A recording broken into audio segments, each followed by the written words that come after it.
ಈ ದೇವಸ್ಥಾನದ ಹಿಂಭಾಗ ರೈಟ್ ಸೈಡು ಮೆಟ್ಲಿಳ್ಕೊಂಡು ಕೆಳಗಡೆ ಹೋದ್ರೆ ನಮ್ಗೆ ಪಂಚತೀರ್ಥ ಸಿಕ್ಕುತ್ತೆ.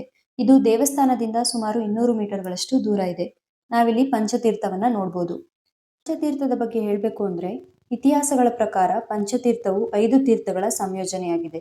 ಭಗವಂತನ 3 ಕೈಗಳಲ್ಲಿ ಹೊಳೆಯುವ ಶಂಖ, ಚಕ್ರ, ಗದಾ ಮತ್ತು ಪದ್ಮಗಳನ್ನು ದೇವಾಲಯದ 4 ಭಾಗಗಳಲ್ಲಿ ಇರಿಸಲಾಗಿದೆ.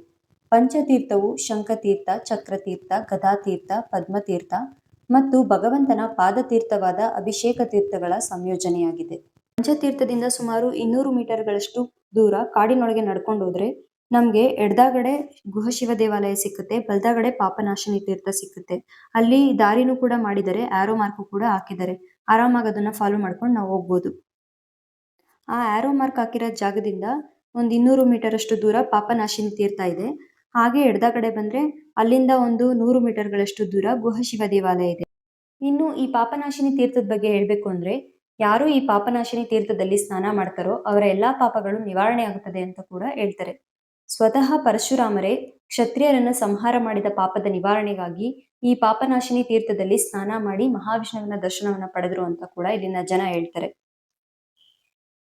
ಇನ್ನು ನಾವಿಲ್ಲಿ ಗುಹೆಯಲ್ಲಿ ಒಂದು ಶಿವನ್ ದೇವಸ್ಥಾನನೂ ಕೂಡ ನೋಡ್ಬೋದು. ಇಲ್ಲಿನ ಅರ್ಚಕರು ಡೈಲಿ ಬಂದು ಇಲ್ಲಿ ಶಿವನಿಗೆ ಪೂಜೆಯನ್ನ ಸಲ್ಲಿಸ್ತಾರೆ.